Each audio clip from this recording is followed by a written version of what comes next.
ಎಲ್ಲರಿಗೂ ನಮಸ್ಕಾರ. ಇವತ್ತಿನ ವಿಡಿಯೋದಲ್ಲಿ ಕರ್ನಾಟಕ ರಾಜ್ಯ ಸಹಾಯಕ ಪ್ರಾಧ್ಯಾಪಕರ ಅರ್ಹತಾ ಪರೀಕ್ಷೆ KCET 2023ರ ಈ ಸರ್ಟಿಫಿಕೇಟ್ ಬಗ್ಗೆ ಒಂದು KEAಯಿಂದ ಹೊಸ ಅಪ್ಡೇಟ್ ಬಂದಿದೆ. ಅದರ ಬಗ್ಗೆ ವಿಡಿಯೋ ಮಾಡ್ತಿದ್ದೇನೆ. ವಿಡಿಯೋವನ್ನು ಸ್ಕಿಪ್ ಮಾಡದೆ ಪೂರ್ತಿಯಾಗಿ ನೋಡಿ. ವಿಷಯ ಏನಂದರೆ KEAಯಿಂದ ರಿಸಲ್ಟ್ ಬರೋ ಮುಂಚೆ KCETನ ಎಕ್ಸಾಮ್ ಮಾಡಿಸಿದ್ರು. ರಿಸಲ್ಟ್ ಬರೋ ಮುಂಚೆ ಅವ್ರು ಹೇಳಿದರು ಈ ಸರ್ಟಿಫಿಕೇಟನ್ನು ಬಿಡುಗಡೆ ಮಾಡ್ತೇವೆ. ಇದಕ್ಕಿಂತ ಮುಂಚೆ ಏನು ಮಾಡ್ತಿದ್ರು ಅಂದರೆ ಫಿಸಿಕಲ್ ಸರ್ಟಿಫಿಕೇಟ್ ಬಿಡ್ತಿದ್ರು. ಅದು ಮೈಸೂರು ಯೂನಿವರ್ಸಿಟಿಯವರು ಈ ಸರ್ತಿಯಿಂದ ಈ ಸರ್ಟಿಫಿಕೇಟನ್ನು ಬಿಡುಗಡೆ ಮಾಡ್ತಾರೆ. ಸೊ ಅದನ್ನು ನಮಗೆ ಮೊದಲೇ ತಿಳಿಸಿದರು. ಆದರೆ ಈಗ ಜನವರಿಯಲ್ಲಿ ಎಕ್ಸಾಮ್ ಮಾಡಿ ನಮಗೆ ರಿಸಲ್ಟನ್ನು ಬಿಟ್ಟಿದ್ದಾರೆ. ರಿಸಲ್ಟ್ ಬಿಟ್ಟ ನಂತರ ಏನು ಹೇಳ್ತಿದ್ದಾರೆ ಅಂತ ಹೇಳಿದರೆ ಈ ಸರ್ಟಿಫಿಕೇಟ್ ಬಿಡುಗಡೆ ಮಾಡ್ತಾರೆ ಅದಕ್ಕೆ ನಾವು ಡಾಕ್ಯುಮೆಂಟ್ ವೆರಿಫಿಕೇಷನ್ಗೆ KEAಗೆ ಹೋಗಬೇಕು ಅಂತ ಹೇಳಿದರು.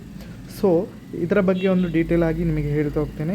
ಇದುವರೆಗೆ ಯಾರು ನಮ್ಮ ಚಾನಲನ್ನು ಸಬ್ಸ್ಕ್ರೈಬ್ ಮಾಡ್ಕೊಳ್ಳಿಲ್ಲ ಸಬ್ಸ್ಕ್ರೈಬ್ ಮಾಡ್ಕೊಳ್ಳಿ ಅಂತ ಹೇಳ್ತಾ ಬನ್ನಿ ಇವತ್ತಿನ ವಿಡಿಯೋವನ್ನು ಶುರು ಮಾಡೋಣ.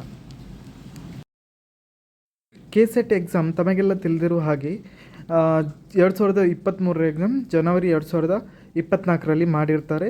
ಹಾಗೆಯೇ ಅದರ ರಿಸಲ್ಟನ್ನು ಸಹ ಬಿಟ್ಟಿರ್ತಾರೆ. ಅಂದರೆ ತಾತ್ಕಾಲಿಕವಾಗಿ ರಿಸಲ್ಟನ್ನು ಬಿಟ್ಟಿದ್ದಾರೆ. ಅದೇ 99% ಅದೇ ಇರುತ್ತೆ. ಸೊ ಅದೇ ಫೈನಲ್ ರಿಸಲ್ಟ್ ಆಗಿರುತ್ತೆ. ಅದು ಇನ್ನೂ ಬಂದಿಲ್ಲ, ಆದರೆ ಇನ್ನೂ ಬಿಡ್ತಾರೆ.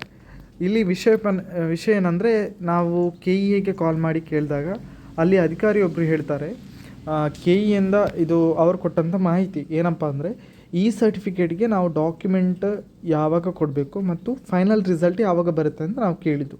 ಸೊ ನಾವು ಕೇಳಿದ್ದು ಫಸ್ಟ್ ಕ್ವಶನ್ ಯಾವಾಗ ರಿಸಲ್ಟ್ ಬರುತ್ತೆ ಅಂದರೆ ಫೈನಲ್ ರಿಸಲ್ಟ್ ಇನ್ನೂ ಬಿಟ್ಟಿಲ್ಲ, ಇದೀಗ ಪ್ರೊವಿಷನಲ್ ರಿಸಲ್ಟ್. ಸೊ ಅವರು ಹೇಳ್ತಾರೆ ಅದೇ 99% ಅದೇ ಇರುತ್ತೆ, ಏನು ಚೇಂಜಸ್ ಆಗಲ್ಲ. ಸೊ ಅದೇ ರಿಸಲ್ಟ್ ಫೈನಲ್ ರಿಸಲ್ಟ್, ಅದು ಇನ್ನೂ ಒಂದು ವಾರ 2 ವಾರದಲ್ಲಿ ಬರುತ್ತೆ ಅಂತ ಮಾಹಿತಿಯನ್ನು ಕೊಟ್ಟಿದ್ದರು.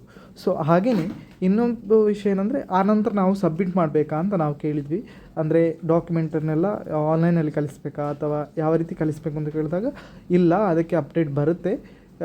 ಇವಾಗಿನ ಮಾಹಿತಿ ಪ್ರಕಾರ ನೀವು KEAಗೆ ಬಂದು ವೆರಿಫಿಕೇಷನ್ ಮಾಡ್ಕೊಂಡು ಹೋಗಬೇಕು ಅನ್ನೋ ಮಾಹಿತಿಯನ್ನು ಕೊಟ್ಟರು.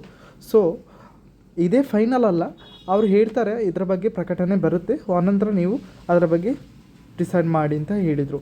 ಸೊ ಇದಿಷ್ಟು KEAಯಿಂದ ಬಂದಂತಹ ಅಪ್ಡೇಟ್. ಈ ಮಾಹಿತಿ ನಿಮಗೆ ಇಷ್ಟ ಆಗಿದ್ದರೆ ಲೈಕ್ ಮಾಡಿ, ಹಾಗೆಯೇ ಶೇರ್ ಮಾಡಿ.